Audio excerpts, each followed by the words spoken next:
Hi, hello everyone, and welcome to another episode of Fright Mic. If you're new here, welcome. I'm Sam. I'm Liz. And today we are continuing Fact or Fiction, or Seeing is Believing, or What is the Truth? Whatever tickles your fancy. Whatever. The theme of not necessarily being able to trust what you see before you. And we are chugging on down the road with a little ditty we like to call Saint Maud from either 2019 or 2021, depending on who you believe. I think Google says topical. Yeah, well, I think Google says 2019, but then like the movie itself, when you click on it, says 2021, and I think that's when it got like a wide release. Yeah, because it was a festival movie, I believe. Yes. So let's call it 2021. Sure. That's when I saw it. Me too. Yeah. Me as well. And my mind was blown. Mm-hmm. It's a nice, soft hour and 20 minutes. Oh, it's great. The best. It's the best. Oh, man. And the slow build of this movie to the last, like, literal, like, 1 second of the film. I had, like, the first time I watched this, I had to rewind it, like, 3 times. Because I was like, that's not what I didn't just see that. Did I just see that? It's, so good. She just becomes, it's like she starts off unhinged anyway, and it gets worse. Mm-hmm. Mm-hmm. It's like you can't even believe the lengths that people go to. I mean, I guess you can because it happens every day. Right. But just seeing it all play out, it's pretty wild. And Maud is an interesting character. Oh, she certainly is. She's got a past. She's got a past. She's got a past. We get like tidbits of it, but unhinged, man. And that's when this is what happens when mental health goes unchecked. Yeah. Then you start getting crazy. You start and thinking you see demons. Yeah, you start seeing, hearing, feeling things. Yeah, you start getting turned on by the Lord. Mm-hmm. Mm-hmm. Mm-hmm. Start putting fucking needles in your shoes. Yeah. Okay. And there. Walking. I've done that. I've done that before. No, I haven't done that before. Unhinged. Unhinged behavior. On this episode of Unhinged. Ugh. Yeah. That's horrible. Yeah. The punishment. And for what? Yeah. You know, I know that's a common thing, or I guess not a common thing, but that is like a religious, when you gotta atone.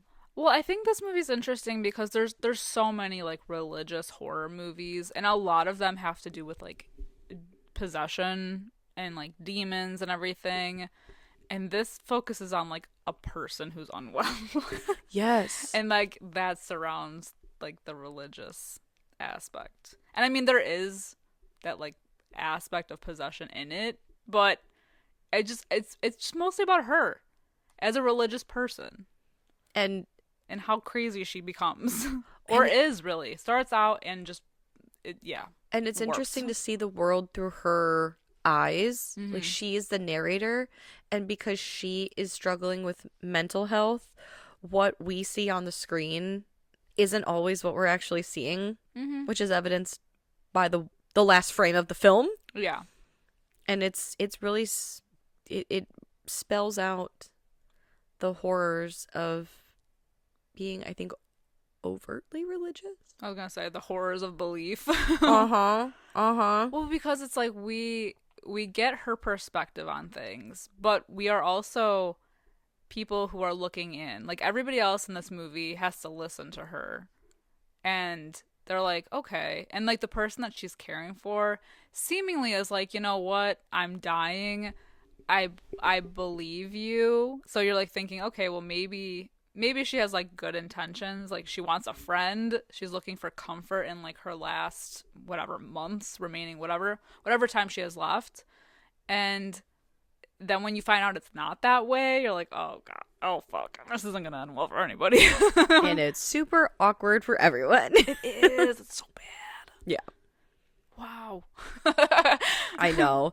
Well, and it is true too, because Maud is taking care of a woman, like you said, who's terminal, and at certain points in the movie when she is like, "Oh, I feel something. I feel," it almost is that thing where you can say you're not religious, or like a lot of, like, Yeah.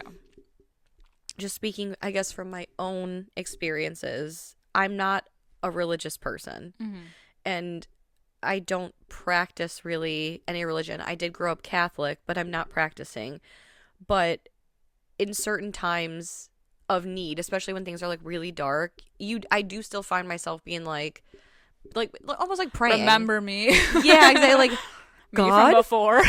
are you there? Like, I remember when my grandma was in the hospital before she passed, and I just remember like praying to, not even to like a god specifically, but praying, which is a religious thing. Oh, I guess it could be spiritual too, but I just was praying to, I guess, the universe or whoever, whatever, like, please let her be well. And it doesn't work. She passed, but I remember like clamoring to anything, like, Yeah. bargaining, even like, take me instead. It's like all these things, like the stages of grief and all that stuff. And I don't know, like, this woman, Amanda, who's terminal, it's like, well, at this point in the game, what do I have to lose by praying with this chick and be like, oh no, I feel it. Yeah. Well, because maybe you do. And because of that, you think she has good intentions. But then when it's like a full blown like mockery, that's when you know, like, oh God. It's not good. It's getting turned upside down. Yeah. It's so bad. It goes so bad so fast. Yeah. So let's talk about it. All right. Well, let's start with the score. Okay. 6.7 out of 10 on IMDb. 92% Rotten Tomatoes. Woo! We love Maud. Hi, we love Maud. Saint Maud. Saint Maud. I keep wanting to spell Maud with an E. Maude. Yeah. Feels right. Yeah, it feels hard. Maud. Maud. Yeah, I'm like, oh, that hurts. Maud, It's whose hard. real name is not Maud. Yeah, it's Katie. And the beginning of the movie, we just get like a very like no context opening of Katie / Maud, and she's, I think, a nurse, paramedic, something. Yeah, she's a nurse. And you get the sense that she maybe lost a patient. It's very sad. So there's trauma there. Yeah. And so we see her sometime later. Now she is Maud. And she takes a job as a palliative care nurse for a woman. She was an ex-dancer named Amanda Cole, who has stage 4 lymphoma of the spinal cord. That's rough. That's pretty rough. That sucks. That sucks. Yeah, and that sucks. That sucks. Dying sucks. But, like, she's gone through a fair share of care nurses, because she's not exactly a nice person, and it's been a revolving door of people who have come to her home to care for her, and enter Maud. I love the nurse who's leaving. Yeah. When Maud shows up and she's like, how is she? She's a bit of a cunt. Yeah, literally. Yeah. Yeah. Little bit of a bitch. I mean, it perfectly describes her. It gives, like, I don't know, I'm a little bit of a bitch. Yeah. Like, I don't know. Yeah. Ugh. Yeah, but you could tell she was like a beautiful woman. Yeah. And she's still trying to cling on to that despite the fact that she is unwell. Yeah. In that, in the time, especially in the beginning when Maud's just getting used to everything, Amanda has a few callers, shall we say? Callers. A few people coming to the house who are kind of like using a revolving her. door of other people who are using her. Like, there's a gentleman caller, and Maud, she's like, oh, I was just leaving. And when she comes back, Amanda is wasted. And it's sad that you can tell somebody's just trying to tend to their, I guess, like, feel alive in their last days. Yeah. And, like, clinging on to things. I think that's too, like, something worth mentioning is that the fact of, like, okay, Maud has her beliefs. She's like this devout, like, Roman Catholic person, and she not only sees Amanda as like, oh, a potential, like, oh, I could change her, but also like as a person. Just she sees how other people are treating her, so she, like, the nurse part of her really does come out, but it's just overshadowed by the obsessive beliefs that she has. She almost views it as It's like a two test. different people. She really is two different people. She's Katie the nurse who cares for her, but she's also Maud the overly religious. Gotta transform everybody. So it's like both sides come out. I'm gonna save her. Yeah, Maud just like comes out a little bit later. Yeah. Oh damn. Yeah. It's just it's scary. Yeah. Okay. But not only that, but Maud's a strange character because not only is she like overly religious, but she's also super quiet, doesn't have a lot of friends. There's definitely like a past there, which we don't get a lot of at first. But she's just like a very serious person. And there's, I think, like over time you kind of see Maud really open up to Amanda, and Amanda kind of open up to her a little bit, and it seems like things are kind of like they connect a little bit. Yeah. Especially there's one day where she's kind of like asking Maud about like her religion and God and everything, and she tells Amanda that she says she can like feel God, and kind of hear him, and they're kind of praying together, and I think Amanda even lets her in too and says like, I am afraid of what comes after. Yeah, the fear of oblivion and death. Yes. And this is when Maud is like, I know that God chose you. Yeah. Like he won't around let you us. fall. Yeah.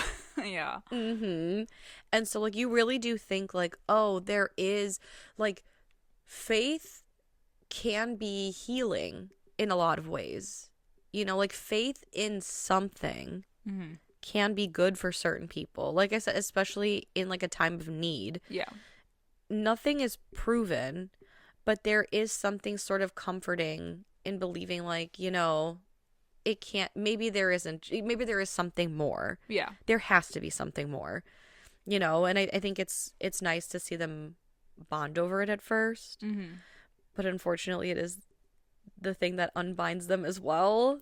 It's so scary. I think that's the thing, like Amanda did see comfort in that, or at least you think that she does, because she's like, oh my God, I feel him too. And they have that moment together where they're almost like in ecstasy. Yeah. Yeah. Like they're like, it's like an overwhelming feeling for them.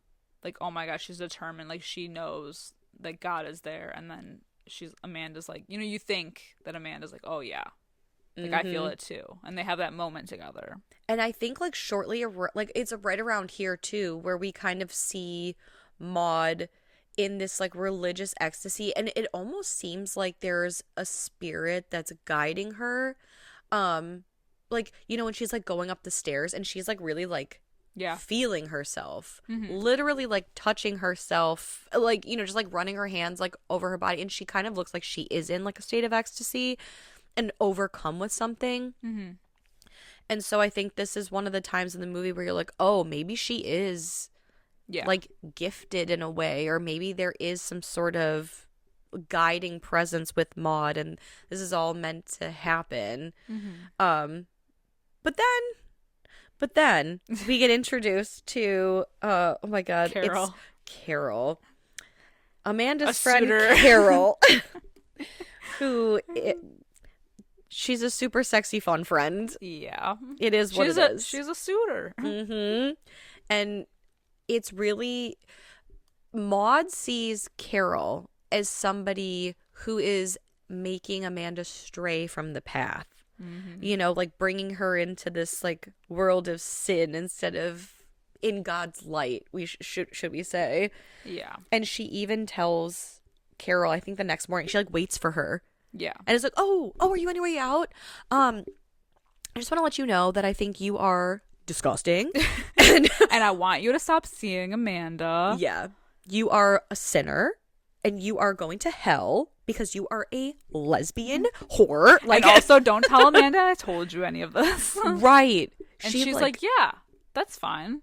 Like, you like, but it's like weird. It's the whole scene is so weird because she just kind of like backs her into a corner, and then you're like, okay, I don't know, man. Like, there's definitely something coming. Right. Like, you don't know. She's like a threat. She's so small, but she's such a threatening presence. I swear to God. It's like she is, but she isn't too. Because again, like, but you don't know what's gonna happen. Right. Because that's the thing. She's an her. unreliable narrator. Yeah. So when she's standing up to Carol and she's like, I think you are a world-class sinner and you are the scum of the earth and never come back here. But also don't tell Amanda I told you. Just disappear. And what we see is Carol go, okay, all right, peace. And she leaves. But really what we find not too long after this is that Carol's like, oh, fuck off. Yeah. And she goes, tells Amanda immediately, shows up to the party, and that's the undoing. Oh, that's so, like, the undoing, all right. And, like, after Carol leaves, Maud is really, like, filled with the Holy Ghost or whatever. Yeah. She thinks she is, like, she's doing the Lord's work. She's being, but like she's helping uplifted, and she's helping save Amanda's soul. Exactly. Like she really thinks she's doing the Lord's work and she's being gifted for it, or like, you know what I mean, like she's really like reveling in this and being rewarded. That's the word I'm looking for. But you can tell as soon as Amanda finds out from Carol like what's been going on, she immediately is withdrawn from her. Now, what do you think this was all?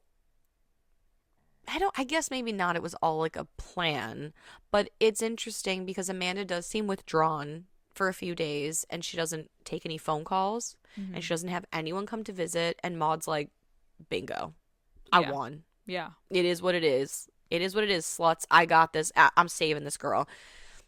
And then one day Amanda's like, hey, I'm having a party. I need you to get some supplies. And it seems like this whole party, it's a birthday party for Amanda. But it's also a mockery. Yeah. Like, do you think because Amanda tends to be so cruel and so vain that she made it seem like she was withdrawn for a few days only to like really ramp up her outing of Maud? Possibly.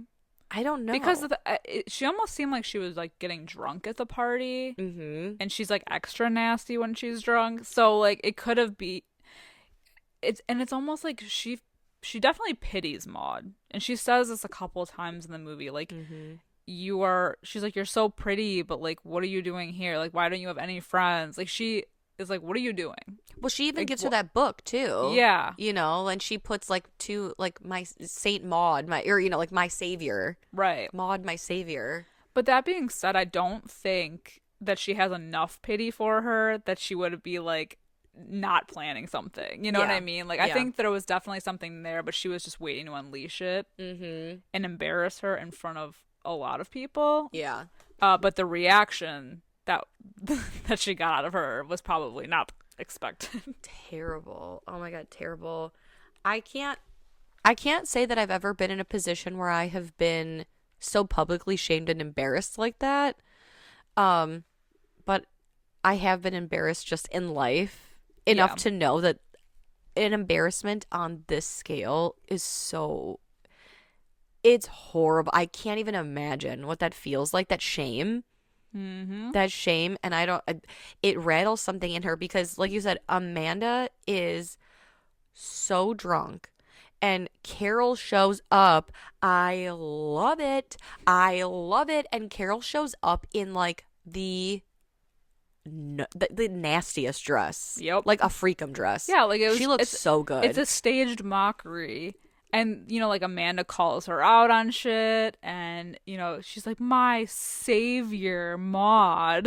In front of all of her, like, elite Saint friends. Maud. Elite sinner friends. Yes. The circle of hell. And she fucking hits her. It's horrible. Maud hits Amanda. In front of everyone at the party. In front of everyone. She even, she punishes herself, though, at some point. Remember when she goes to the stove and, like, burns her hand? Yeah. Yeah. And it's, like, right before everything goes down. Yep. But because she can tell she's like losing her. Yeah. Yeah, and Maud, throughout the movie, she has these, I guess, like inner monologues that we can hear, almost like a narration. And she says, like, oh, I feel like I used to feel your love, and now all I feel is your pain. And I can only imagine that it's for a reason. And I don't like to think that you'd abandon me like this, but why is it that now I'm without your love?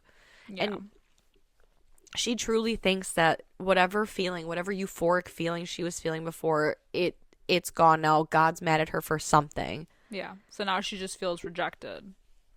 And she just like keeps punishing herself. She picks at her hand. Ugh. Yeah. Well, and she gets fired from the job. I believe she gets let go from the agency that, booked her.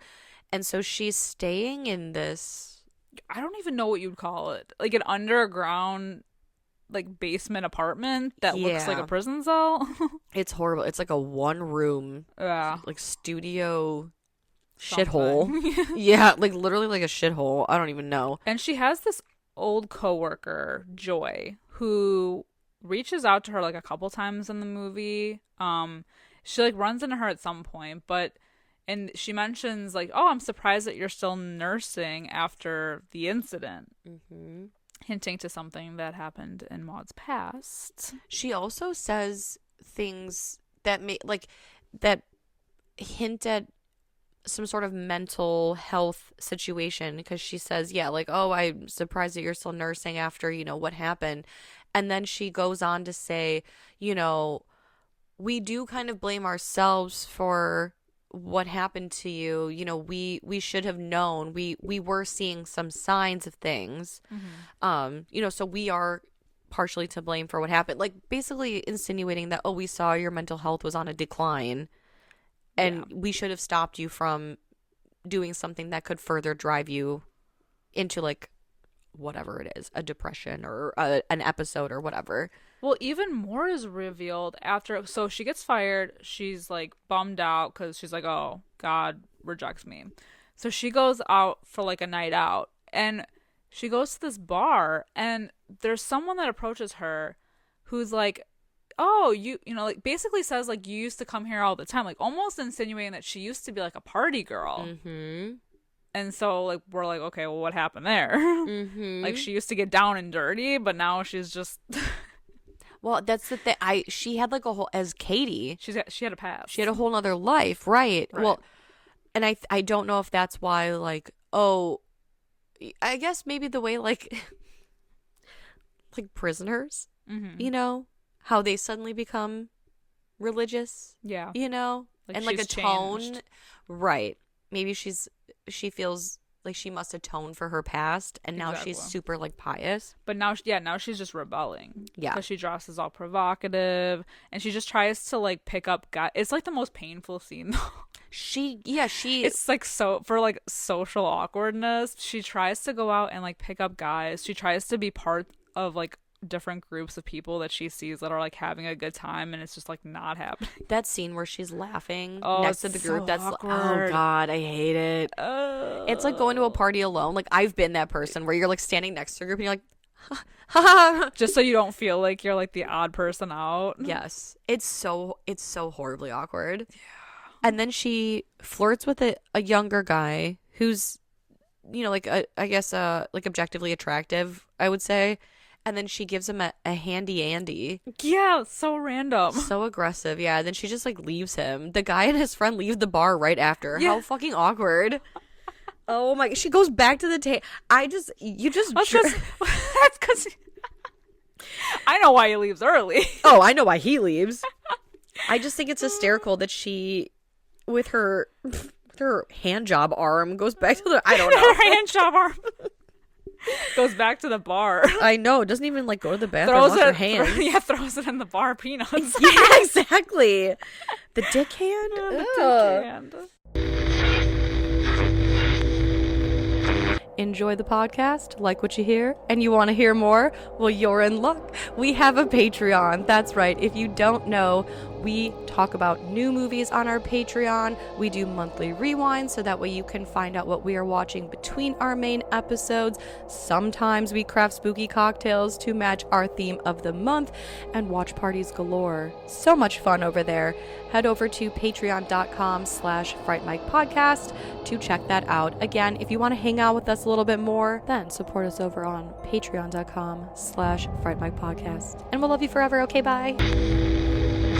And then she takes some guy home. She gets but he's super gross. drunk. Yeah, and he's gross. Yeah, he is really nasty. He basically like ends up raping her. It's not good. But while like this is all, she's in this like drunken stupor, she gets visions of doing like CPR on a patient. So basically we can kind of infer that she lost the patient while doing CPR from the beginning of the movie. And but he taunts her. The guy who she ends up going home with, he says something like, "Oh, you've been with like all of my friends," and that's how we know even more. Like everything is spilling out slowly. About this girl's past. It's so sad. Yeah, but he shames her so bad for it. He's disgusting. Mm-hmm. And then when she returns home, she has like what would you call it? A moment. A revelation? Kind of. And then she starts floating. Yeah. Like in the middle of her room. Like back arched up, like light as a feather, stiff as a board style. Yeah. I think it's like something is like within her though, because when she goes home, she like throws up and she's like shaking uncontrollably. And then she sees like the fireworks outside and goes over by the window and then just starts like choking. Yeah. Like, I don't know, like almost like convulsing in a way. And that's when she starts to like float. So it's like something is fighting. But I think like she's fighting herself. Right. Because I think that's the thing is this whole movie, again, because she's like an unreliable narrator. We're like, oh my God, it is like something internal is going on. There's like a holy war for Maud's body. Right. Yeah. Katie versus Maud. But it's just, I mean, she's just sick because she has hungover. Yeah. She has drank too much and she feels shame probably and massive amounts of guilt and disgust with herself. But it really truly looks like, oh no, like the divine has come and like is here. And that's what she believes too. Yes. Because the next morning she's like, well, I have to atone. And she puts the nails in her shoes and walks around town. Yeah. That's, Yeah. Oh, and you can kind of hear it too when she's walking. I just like, I can't. I can't even imagine. Bad. It's so bad. I know. I could never punish myself physically. No. It's always just mentally and emotionally. Yeah. I batter myself for hours. Mentally? Yeah, I got that. Yeah. I really know how to hurt my own feelings pretty well. I don't need to physically do that to myself. No, absolutely not. I'm too much of a baby anyway. Oh my God. It's like, for certain things, I have a high pain tolerance. For other things, if I stub my toe, I'm like, oh my God, I almost died. It's like that scene from Family Guy. Yes. I have sliced like the bottom of my foot open and been like, oh, that sucks. But if I get a paper cut, I'm like, well, paper cuts are so violent. Oh my God. The worst. You want to hear something like, you want to hear a true horror story is that Jackass, like the Jackass show or the movie. I can't remember. I think it's in a movie where they're giving themselves paper cuts on the webbings of their fingers. I know. Horror. Hellraiser couldn't come up with such horrors. Like, that's awful. Oh, awful. Yeah, I don't know, man. There's something about it. But you already know like my whole thing with picking at skin. So when she was like picking her hand earlier in this movie, I was like, nope. No. Taking me back to Black Swan where she just God. So visceral. Kill me. Oh God. Kill me. I hate it so much. I know. I could watch someone get beheaded. I could watch them get bisected. But the second that you peel skin off of a finger, blah, I watched a film fucks me up, man. of a village watching a woman get beheaded, and then while her blood is squirting, they fill buckets and then let the village people drink the bucket. And I thought that was more normal than walking around with nails in your shit. I was like, oh, well, Just another day. well, that's what happens when you live in a small village in Hungary in 1492. I don't know. I guess that's what happens. What else are you going to do? That's crazy. But this is crazy. But nails in the shoe is crazy. Picking at the skin is crazy. Oh. Can't. I can't. I don't know how to explain this other than it's not natural. It ain't natural, no. And then she spies while she's on her atonement walk. She spies Amanda with a new caregiver, right? Mm-hmm. So she, the Scooby-Doo psycho that she is, she sidles up to this woman. She like hunts her down one day when she's alone, and she's asking her questions about like, oh, are you a nurse? Are you a caregiver? Oh, you care for somebody privately? Oh, that's interesting. And the woman says like, oh yeah, but she, the woman I'm looking after, she really doesn't have much time left. And so Maud, In a panic. she decides that it's her duty to save Amanda. She's gonna do this. God tells her, or well, now I don't know. Kind of. She does hear a voice. Now who do you think the voice is? I mean, who the fuck knows at this point? Because it's speaking. She has her little altar. It's true. She has her little altar, and there's a voice that's speaking. In Welsh, I think. Yeah. My subtitles told me it was Welsh. Oh, well, there we go. Perfect. I can't hear without my subtitles. It's very true, though. Yeah, so this voice speaks in Welsh to her, and it's a deep voice. It almost sounds like a male's voice. Sounds like Black Phillip. It does. That's exactly what I was thinking. Mm-hmm. And it's saying things to her that, depending on how you take it, could be the devil, could be God, could be something in between. I'm not so sure. There's I was reading about a parallel with this movie with the cockroach. A cockroach? You know how there's that cockroach that they kept showing in her little shithole apartment?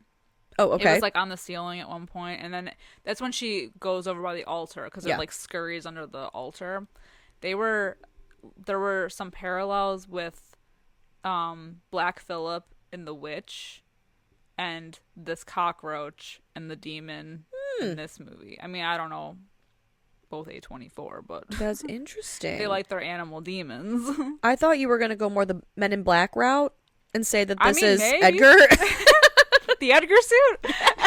Yes, the cockroach is Edgar. I mean, if Maud pulled her face back, I would say yeah. Right. No,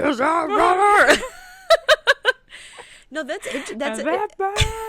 an interesting parallel though. Because it kind of happens very similar. It's right after that. It's right after it scurries under the altar, and then she walks over to the altar, and then she hears the the voice, the Black Phillip voice. Yeah, and it does say things to her. It says like, "I'm proud of you, but you have one final test, and then we can be together." Yeah. Okay. As long as you complete this one task. Yeah, that's ominous. But very go ominous. On. Right, like I'm interested. Well, and the voice is so hot, I would have done it anyway. Because I'm a slut. That's neither here nor there. But yeah, it's crazy that she's like, well, I guess I am going to go into this holy war. And she says, how will I know what to do? And the voice says, you have always known. Mm-hmm. Ominous. Very dark and ominous. Ominous. Oh, you want dark and ominous. Mm-hmm. Gotcha. Yeah. And so she prepares. She gets her little supplies. Yeah, her makeshift robes. Yeah. Her cross. And she has rosary. A shitload of, what is that? Acetone? Yeah. Acetate? Yeah, whatever. And before she can head out and exact her plan, we get a rapping on the chamber door, and it's Joy. It's Joy. I don't even understand this. I thought like for sure she was gonna kill her because It seemed that way. I don't know. It seemed And that the way. fact that Joy wasn't getting the hints right away that something was off. Mm-hmm. I don't know, because like Joy goes in and is talking to her, and she's like, "I'm sorry I blew you off. I want to get drinks, whatever. Just making sure you're good." And literally the entire time, Maud is just like looking out into nothing, into the abyss. Isn't that funny? Joy is trying to introduce itself back into her life. And she's refused. She's turning her back on it. Turning her back on Joy. Because she said, I got the whole world in my hands, baby. I don't need you. I love how Joy walks by the altar and she's like, "Oh, this is cute." Yeah. Oh! Fun little project, huh? Little home decor. A little reno. A little moment. Yeah. Love that. Love you and your little crafts. Look at you. It's just unsettling. I was waiting, man. I know. Because you know, like A24 likes to pull out those stops of like something suddenly really violent happening. Oh, like what's about to happen? Yeah. Yeah. Yeah, that. They love to do A that. couple things. Yeah. A couple violent things happen. But I was waiting for this moment. Because I'm like, why do they keep bringing this girl back in here? I know. Is she like part of the body count? But when she lets her leave, I'm like, huh. Unfathomable. There's no joy in Maud's life. Nope. Maud's gonna leave Joy behind. Turning her back. Turning her back on Joy. Yeah, but it is very sad. Joy is trying to make a genuine, I think, connection and really seems to be Concerned. yeah. And she even says, like, I think it's like a kind of like a sweet, sad moment where she's like, You'll be here later, right? And Maud's like, yeah. Sure. Yeah. Come check on me later. Sure. Right. Joy's like, all right. I'll see ya on the flippity flop then. Off with your altar then. Back to it. And Maud, breaks into Amanda's house. Yeah. As, as you're one to do Yeah. when you're saving a soul. And this gets Crazy. so crazy. Because Amanda doesn't seem... the fact that... It's almost like she was expecting her to come. Angel of death. Yes. I knew you'd come. I'm telling you, Amanda apologizes for her wrongdoings with her. But once Maud, pulls out all the stops of throwing some blessings down, Amanda's like, man, cut it with that shit. Mm-hmm. And then she's like, he isn't real. I lied about everything. I lied about feeling him when they had that moment together. And then all out of nowhere, Amanda turns demon face in Maud's eyes. It's honestly, the first time I saw this movie... Jump scare. Jump scare. Yeah. Because it's such a quiet movie otherwise. Right. It is such a quiet, soft movie. Yeah. And then it's like, whoa, Yeah. scary Demon as hell. face. Literally. Oh my God, so scary. So Maud sees this, stabs the shit out of Amanda. And I mean, like, stabs. Vengeful. But then when it cuts hateful. back to Amanda, she's just her usual self. Mm-hmm. How much of this interaction with Amanda before the demon do you think was for real? All the stuff that Amanda said. I think everything Amanda said was real. And Maud lost her grip and realized she lost her grip on her. And so in her mind told her, like, oh, she's fully, like, demon. Okay. She's, like, fully lost. A lost soul. Fair enough. And because then when it switches back to her and she's just normal, it's like now we're just getting flashes. Yeah. Can I tell you, the first time that I saw this movie, when the demon thing flipped, I said, oh my God. Maud was right all along. Yeah. That's how crazy that scene got me. I was like, oh shit, she was right. God damn it. I mean, it could have been inferred that way if it weren't for the ending. Right. That's why I'm saying, the first time I Yeah. saw this, I said, wow. Yeah. Well, I think that's Wow, the Bethany. point. I think you're like, well, is she really crazy? Or is she just, like, sane and everybody else is fucking Right. She's the chosen demons, one. devils, whatever. Mm-hmm. That's what I love and fear so much about religious horror, is that there is always that question Yeah. of like, is this for real? Right. Is this really happening? And Right.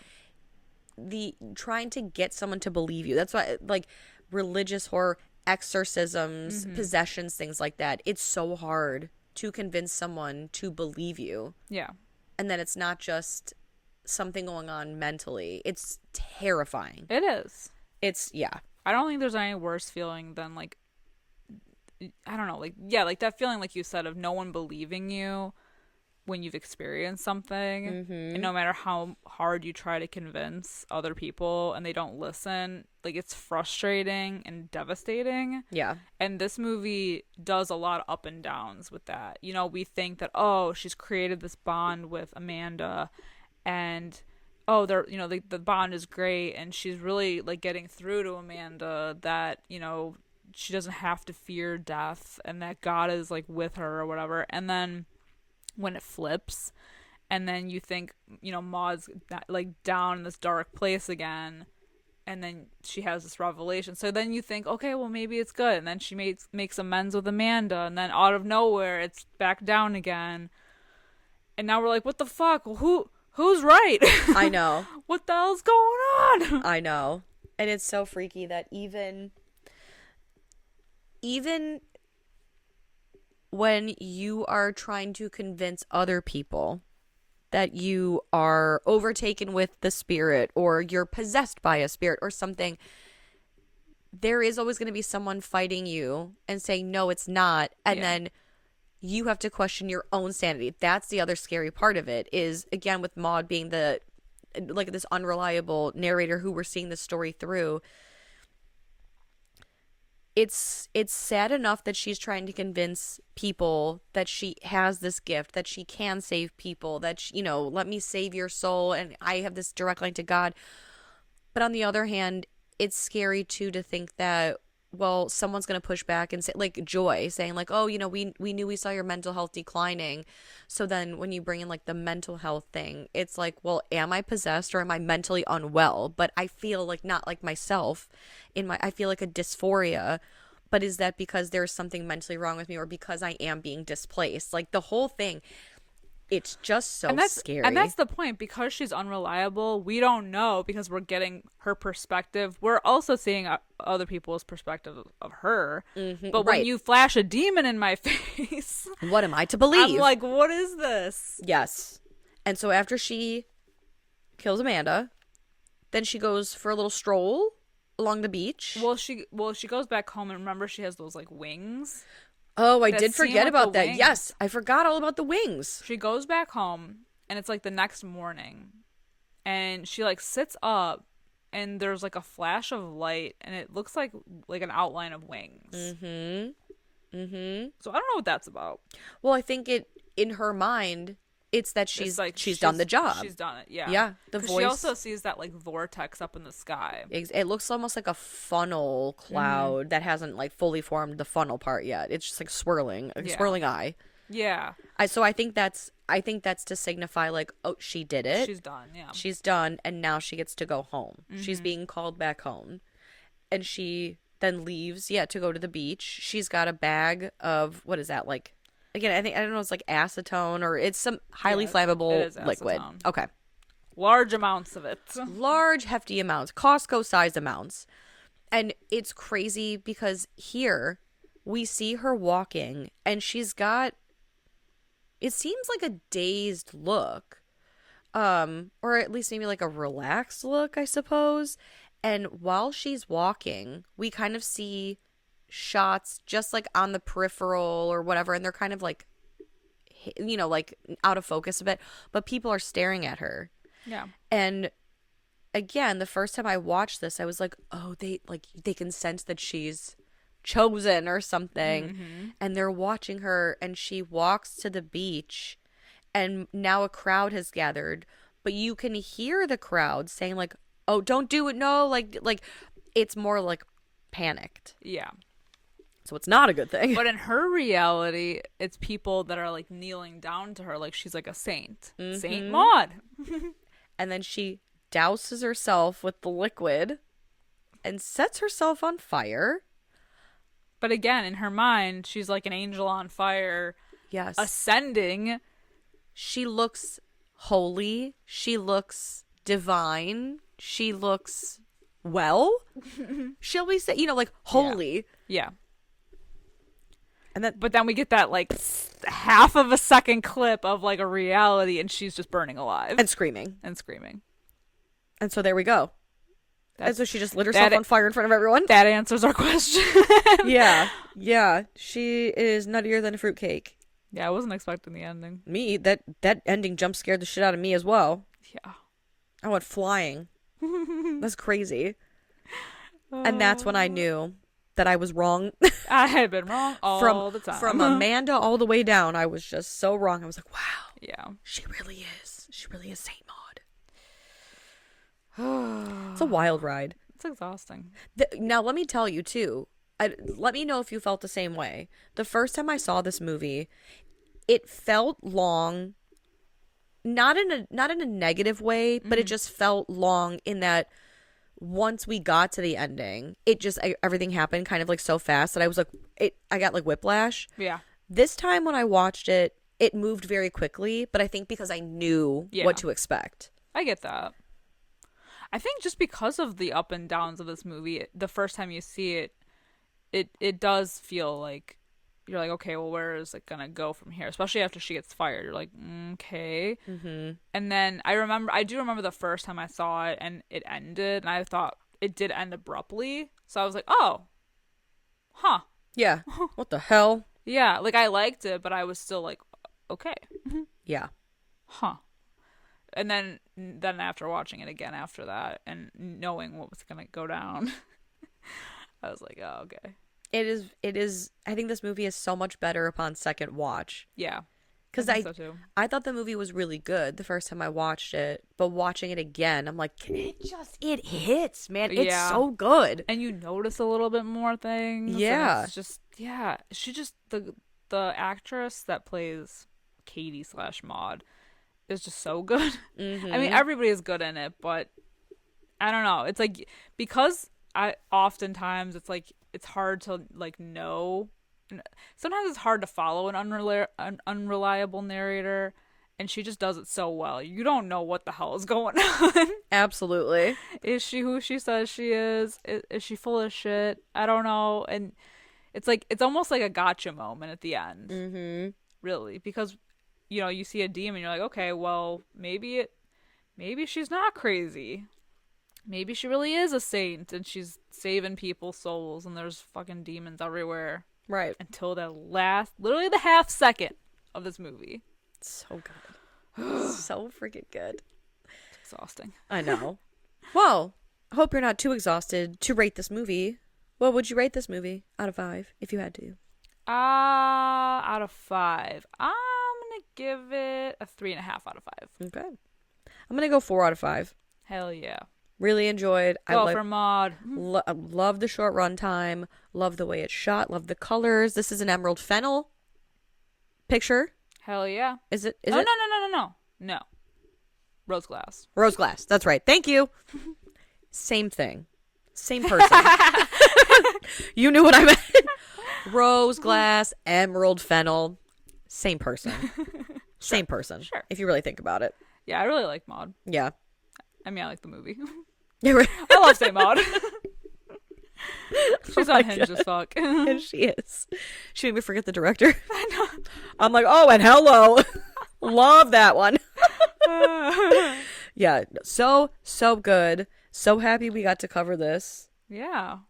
What a good time. We had to find a good spot for it. I know. As soon as you brought it up, I was like, where are we going to fit this? And this is perfect. Yeah. I don't know what the hell's going on. Nobody else does. Nobody knows what's happening. It's all a mystery. It's just life. It's fine. Yeah, right? Well, those are just our opinions on Saint Maud from 2019/2021. Let us know what you think. You can chat with us over on our Discord. We're hanging out over there. Find us on our social medias as well. We are on pretty much all major platforms at Fright Mic Podcast. And, and if you would be so kind, if your New Year's resolution has anything to do with being kind and uplifting and upbeat, you can give us a 5-star review, a like, a nice sweet little comment anywhere you can. That would really mean a lot to us. We like reading your nice comments. We don't like the mean ones. They make me cry. Yeah, but we're sensitive beings. We are sensitive. I've cried enough last year. I don't need any more. We don't need that in 2025. Get the hell out of here. Yeah. But until next time, I'm Sam. I'm Liz. Rest in peace.